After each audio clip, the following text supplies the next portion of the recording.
Միջերկրական ծովից ներթափանցած ակտիվ ցիկլոնի ազդեցությամբ պայմանավորված հունվարի 13-ի լույս 14-ի գիշերը հանրապետության մեծ մասում տեղումներ են գրանցվել հովտային եւ նախալեռնային շրջաններում անձրևի, իսկ լեռնային շրջաններում ձյան տեսքով։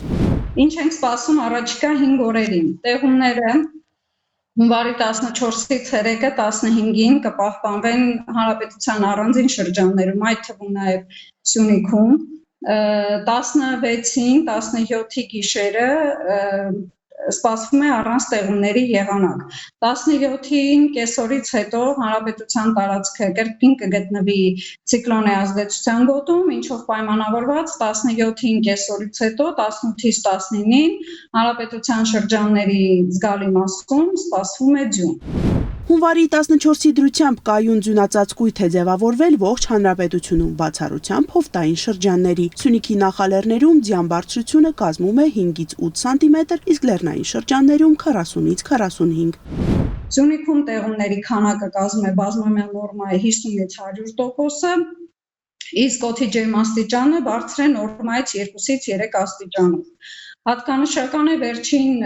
5 օրերի դիտված բարձր ջերմային ֆոնը կոնկրետ Սյունիքի հատվածներում, որտեղ հովտային շրջաններում դիտվեցին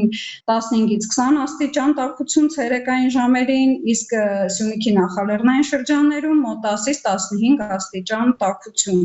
ինչն էլ եւ ապահովեց այն, որ ներկա պահին ջերմաստիճանը բարձր է նորմայից 2-ից 3 աստիճանով։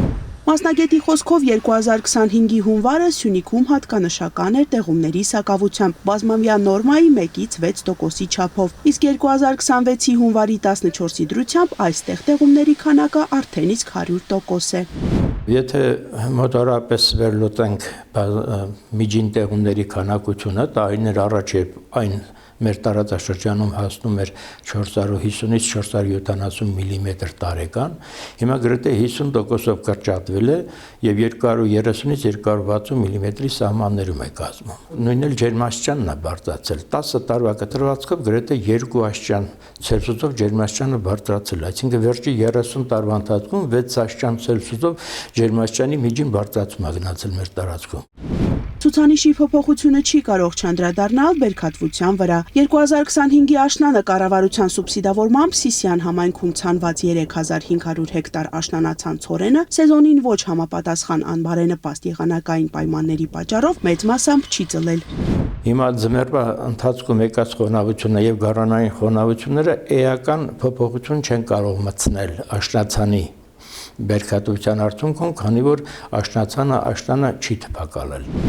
Ոլորտի փորձագետի խոսքով վերջին տարիներին եղանակային փոփոխությունները ստիպում են մասնագետներին վերանայել գյուղատնտեսության ավանդական մոտեցումները, փոխելով ցանց կատարելու ժամանակահատվածը եւ օգտվելով նորարարական մեթոդներից։ Այդ ուղղությամբ արդեն իսկ որոշ հետազոտություններ եւ փորձարկումներ են անում Ագրարային համալսարանի Սիսիանի մասնաճյուղում։ Ցանկի ժամկետները նախկինում լավագույն ժամկետներ Սիսիանում համարվել է բարձրադիր գոտում օգոստոսի 25-ից սկսած մինչև սեպտեմբերի 15-ը ամբողջ տարածաշրջանում ցանքը ավարտել են։ Իսկ տաքացումից հետո հիմա արդեն մեր կատարած ուսումնասիրությունների արդյունքներով մենք առաջարկում ենք Սիսիանի տարածաշրջանում ցանկի լավագույն ժամկետները սեպտեմբերի 3-րդ 10-ից սկսած մինչև հոկտեմբերի կեսերը։ Փորձում ենք նաև նոր սորտերի ներդրում կազմակերպել, չորադիմացկուն, երաշտադիմացկուն սորտերի ներդրում կազմակերպել տարածաշրջանում, այդ ուղղությամբ ելի արձանագրված փորձեր արդյունքներ ունենք։ Անի Գրիգորյան, Սյունիք, լուրեր։